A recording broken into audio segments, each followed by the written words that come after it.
Reboot es una de las series más infravaloradas de la historia, y para el colmo, luego de verla años más tarde, me di cuenta que era todavía mejor de lo que recordaba. Exploremos juntos eso.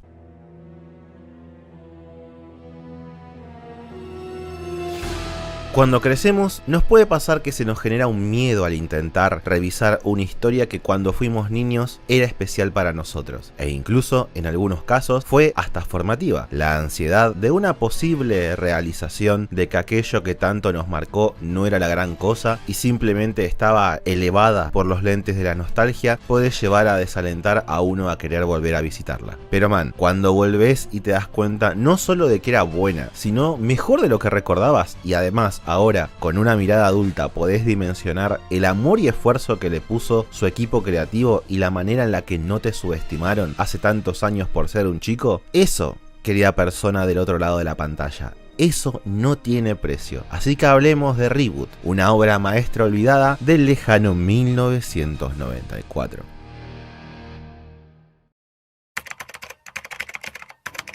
Si sos alguien que creció en los 90, hay chances de que Reboot no necesite demasiada presentación. Es muy factible que te la cruzaras en algún momento de tu vida, pero para dar un poco de contexto en el mundo audiovisual, la serie creada por el estudio Mainframe Entertainment literalmente revolucionó lo que se podía hacer con las computadoras, siendo el primer programa de televisión en utilizar estas técnicas CGI de una forma tan consistente, sobrepasando a Toy Story por un año en la carrera de la innovación. Esto significó que los creadores de Reboot y posteriormente Beast Wars se encontraban frente a un panorama inexplorado de la animación, donde fueron pioneros en todo sentido dentro del medio. No existían herramientas o manuales para lograr lo que ellos querían hacer, por lo que todo a su paso fue un proceso de prueba y error, donde cuestiones que hoy son tan básicas que cualquier programa te lo calcula automáticamente, como generar una sombra en un objeto. Para este equipo, en el lejano 1994, fue todo un proceso de experimentación y descubrimiento, empujando más allá de los límites las máquinas que tenían para poder obtener los resultados deseados. Pero Reboot no solo fue una nota fundacional en el CGI, sino que su más grande logro estuvo cuando en su primera temporada, a partir de las limitaciones tecnológicas combinado con la pasión del equipo creativo, generaron una chispa de ingenio que dio origen a una premisa perfecta para el contexto productivo en el que se encontraban. Para refrescar un poco la memoria, la historia se desarrolla en Mainframe, sí, le pusieron el mismo nombre del estudio, una ciudad-sistema dentro de una computadora donde los personajes principales, Bob, Dot y Enzo, luchan para mantener la paz y la seguridad contra dos virus y varios programas malignos. Sumado a eso, deben enfrentarse a el usuario, quien se manifiesta a través de cubos violetas que caen del cielo llamados juegos, donde los que están dentro deben enfrentar al usuario y de no derrotarlo son reducidos a una forma de vida no pensante llamada Nulls. Sí, lo que nos dice Reboot, cada vez que iniciabas un juego en una consola o una computadora, los NPC son personajes que luchan por su vida para enfrentarte y poder sobrevivir. La premisa es ingeniosa porque permite que las limitaciones técnicas y estéticas puedan justificarse desde las reglas de este mundo. Los personajes tienen texturas simples y la ciudad es algo abstracta porque viven dentro de una computadora de los 90.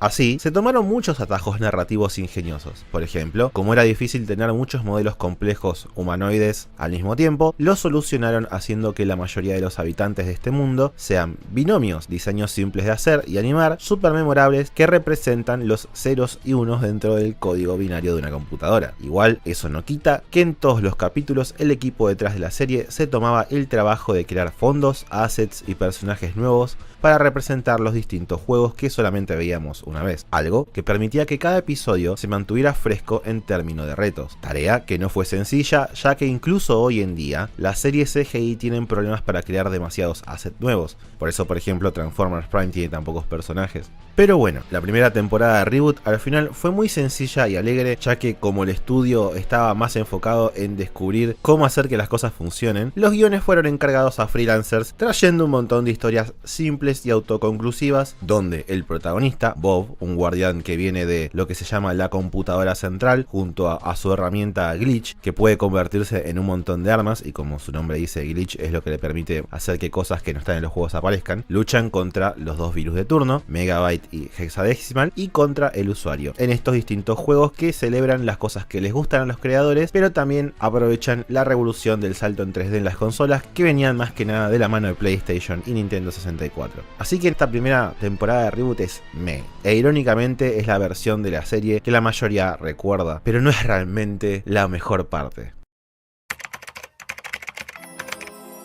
La segunda temporada es cuando Reboot realmente se vuelve una serie hecha y derecha, teniendo al equipo de Mainframe haciendo los guiones, ahora que ya sabían cómo hacer el resto de las cosas. El primer gran cambio, además de que la estética y animación mejoró un montón, es que a partir del episodio 5 nos encontramos bajo una historia que tiene continuidad en forma de una misteriosa criatura de la web que se infiltra en el mundo de los personajes por un accidente en la guardia de Hexadecimal, y dicho monstruo va causando estragos cada vez peores a lo largo de la historia. Acá es cuando se nota una sutil transición en los tonos, donde la temporada empieza siendo una parodia súper colorida de Power Rangers al inicio, para lentamente ir creciendo en un misterio lleno de suspenso, donde incluso se hace un homenaje a los Expedientes Secretos X, donde vale aclarar que la actriz de Scully le da su voz a su contraparte digital. Además, este paralelismo no solo lo hacen a modo de chiste o parodia, sino que legítimamente tomaron prestada la estructura, dirección y mística de la legendaria serie paranormal de los 90 para infundir misterio e incertidumbre en los habitantes de Mainframe y a uno como audiencia. Otra cosa interesante es que todos los personajes reciben pequeños arcos y un refuerzo importante dentro de la historia. Enzo, si bien sigue siendo un chiquillo, prueba a Bob que puede confiar en él, empezando a hacerle caso y siendo una verdadera ayuda en los juegos. Su hermana mayor, Dot, quien está inspirada en Ripley de Alien, muestra su fortaleza como una líder y ser el cerebro del grupo, pero también ese poder pensar en todas las posibilidades frente a un problema la llevan a ser algo fatalista y bastante insegura al momento de poner en peligro a su hermano pequeño. Bob sigue siendo cursi, pero se muestra que es la forma en la que tiene para calmar a todos en situaciones de crisis. El personaje tiene la capacidad de sacarle una sonrisa a los habitantes en las peores situaciones y les da esperanza. Es un héroe con todas las letras. Además, el cast crece con un agregado a planta permanente de una hacker que apareció en un solo capítulo de la temporada 1 llamada Mouse, que ingresa siendo el contraste perfecto para Dot, viendo cómo su relación crece de una con mucha tensión entre las dos hasta volverse las amigas más fieles que te va a mostrar la serie. Y finalmente está la inclusión de Andrea, una NPC de un juego que se vuelve amiga de Enzo y se queda con ellos al admirar mucho al infante. Realmente, sin minimizar los méritos de la primera temporada, es en esta segunda tanda de capítulos cuando realmente uno logra disfrutar un montón de la serie, incluso siendo un adulto. Se empieza a notar esa forma tan particular y única de contar historias de Mainframe Entertainment que también se vio reflejada años después en Beast Wars. Lo más loco es que estos kamikazes que odiaban el canal donde pasaban la serie por censurarla tanto, sabían que los iban a cancelar al final de esta temporada debido a que la señal de televisión había sido adquirida por Disney, y sin embargo, en el final de esta historia hicieron una gran apuesta. Todo el misterio que se construyó con la bestia de la web terminó en la misma logrando escapar a internet, generando una invasión en la ciudad digital por estos monstruos. Un problema tan grande que se dio la necesidad de que la población hiciera una alianza con los dos virus del sistema, mientras que en paralelo la organización de la que proviene Bob, los Guardianes, al enterarse de todo el conflicto, plantean destruir totalmente la ciudad con sus habitantes dentro para evitar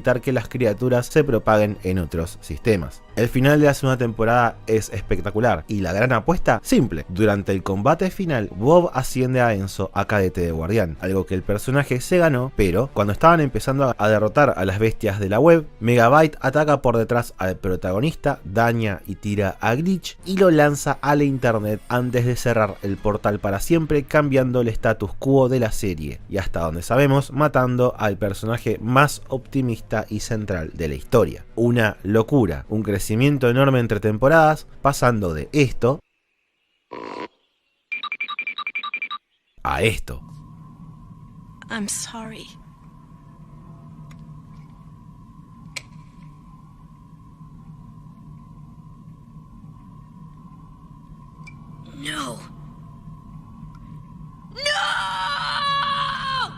Para Para el colmo, el plan de estos locos funcionó aumentando la popularidad de la serie y lograron que otro canal tomara los derechos de transmisión de Reboot y además financiara la tercera temporada. Y Dios mío, querida persona del otro lado, ¿qué decir de esa tercera temporada? La tercera temporada de Reboot fue cuando de chico mi gusto por la serie se volvió amor y de adulto se convirtió en una admiración absoluta por el equipo creativo detrás de ella. Season 3 tiene una estructura distinta dividiéndose en dos sagas que ofrecen y exploran ideas muy diferentes y como un todo completo escalona a la perfección lo que quería explorar. Veamos cada saga. Ahora liberados la ABC, el canal que los vivía censurando, ya no era un problema para el estudio que interfirieran con ellos y la tonalidad de la historia siguió cambiando lentamente. La temporada 3 exploró a un pequeño Enzo y su ciudad, aislada del resto de los guardianes e internet, medida necesaria para detener el ataque de las bestias virtuales. Básicamente están atrapados junto a Megabyte en una jaula. Acá somos testigos de cómo Enzo, si bien tiene experiencia en los juegos, no tiene la confianza de la gente debido a que es muy chico. Para Mainframe no es un guardián sino menos que un cadete, cosa que es real. Y para el colmo, Glitch quedó dañado al final de la temporada anterior, por eso ya no puede transformarse en herramienta, sino que solo puede escanear y proporcionar información del entorno. Un nerfeo absoluto. A pesar de todo esto, y una hermana mayor que quiere impedirle cumplir su función, Enzo hace lo mejor que puede para ayudar al sistema, no solo porque le prometió a Bob hacerlo si le iba a pasar algo, sino porque siente que es lo correcto. Con aciertos y errores, podemos ver al pobre pibe por varios capítulos hacer lo mejor que puede, frustrándose en el camino porque lo subestiman por ser tan chico, a pesar de que en varios momentos tiene la razón. Un sentimiento que creo que todos de niños pudimos sentir alguna vez. A eso se le suma que Megabyte empieza a utilizar habitantes corruptos de Mainframe para crear falsa propaganda contra Enzo, haciendo una campaña de miedo que muestra al joven guardián incapaz de hacer su trabajo. Es muy interesante ver cómo los adultos de la serie intentan combatir la propaganda con una suerte de contrapropaganda y los efectos que tiene en la población, mientras que Enzo en todo ese proceso simplemente se enfoca en ir a los juegos y en lugar de salvar a la gente como lo hacía Bob, logra que lo ayuden a ganar como un equipo, consiguiendo así que de a poco la población lo empieza a querer, no por ser igual a Bob o por la contrapropaganda que Mainframe hace a su favor tratando de construirlo como un héroe perfecto, que claramente no es, sino que conquista a las personas siendo él mismo.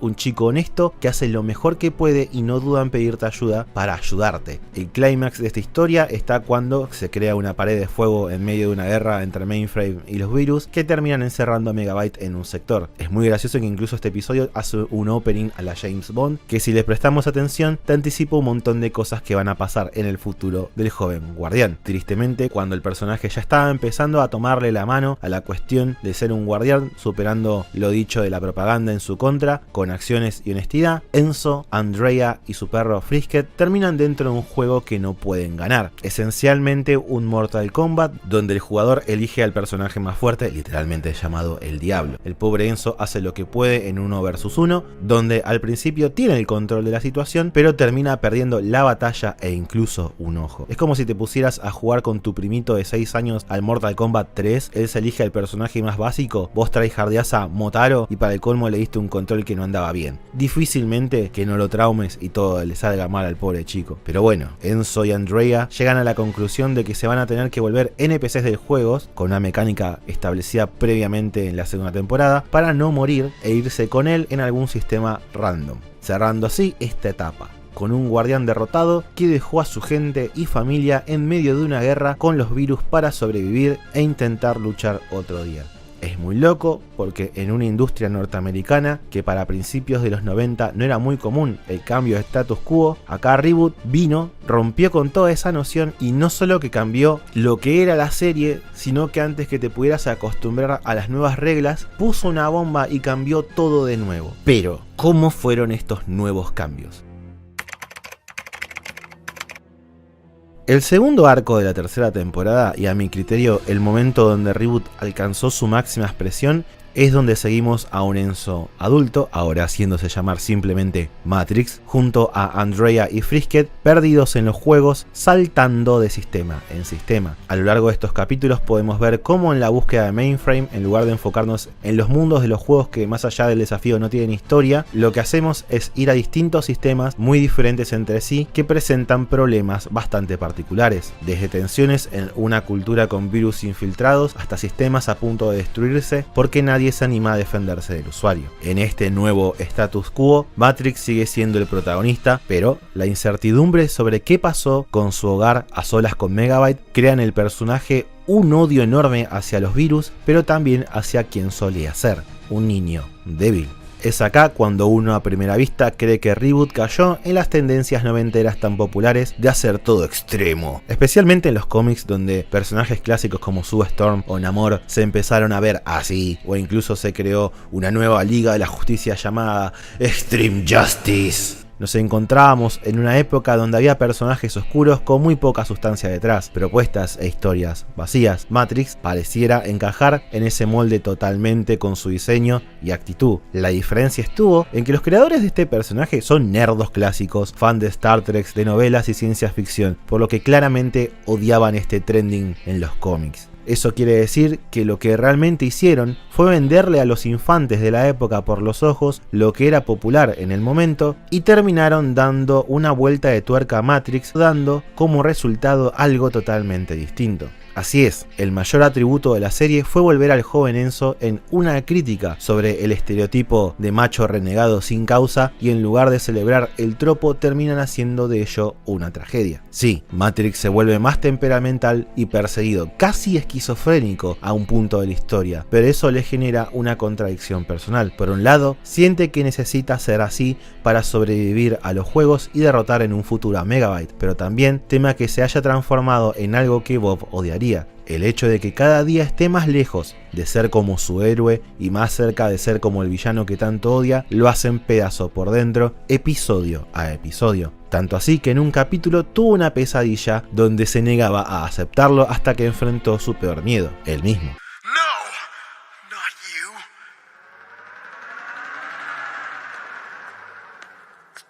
I am number one. The original. Do you think this is a game? Do you? But how? You're me. But you hate me. You must.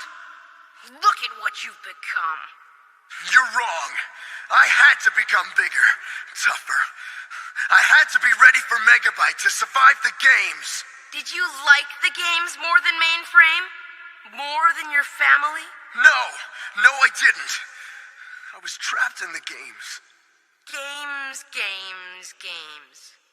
It was only a game. You killed my family! My family! You've forgotten your family! You let yourself become a prisoner of the games. What would Bob think of you now?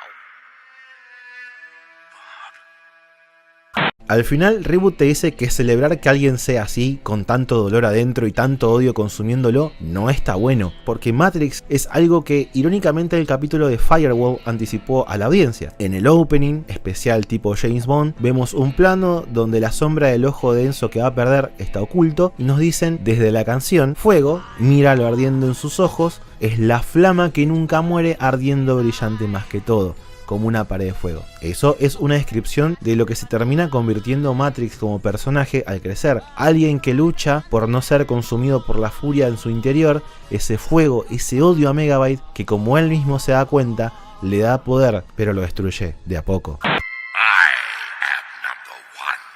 I am the driving force in your life. I am hatred. I drive you on and consume you.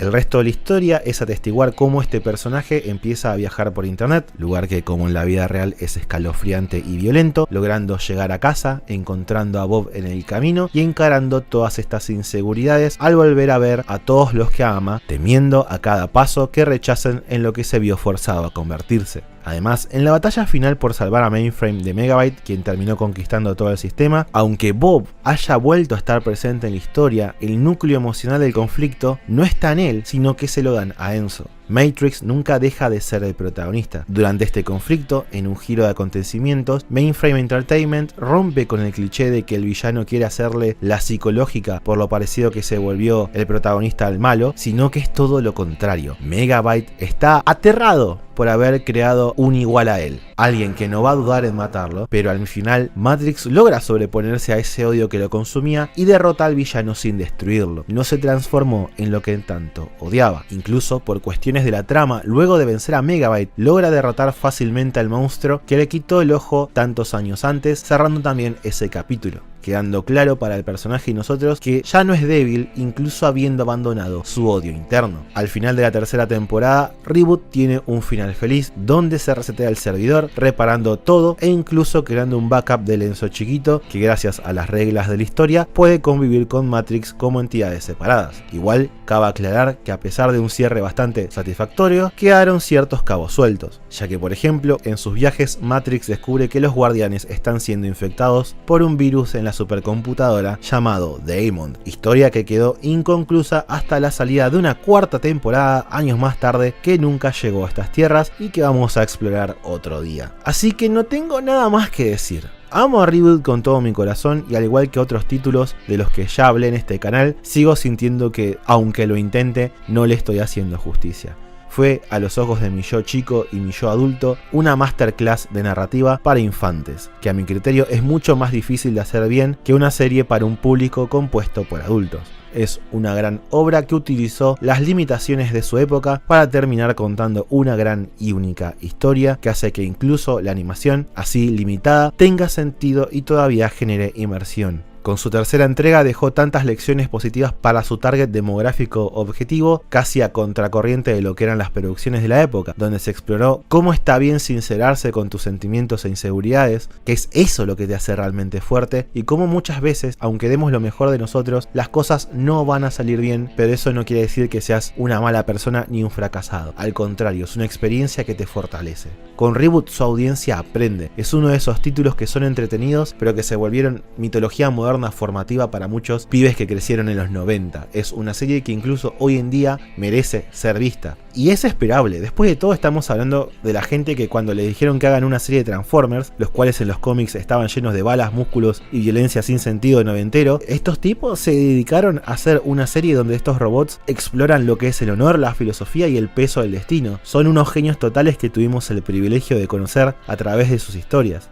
Así que bueno, los años pasan y me sigue pareciendo increíble que estos flacos tomaron a un personaje que los forzaron a poner en la serie contra su voluntad para vender más juguetes y le dieron uno de los arcos más únicos, ricos y memorables que la televisión de los 90 podía ofrecer. Algo que, ya sea por el pasaje del tiempo o porque no se prestaba tanta atención cuando teníamos 8 o 9 años, pasó por debajo del radar de muchas personas que vieron esta serie y olvidaron que Reboot es una obra maestra.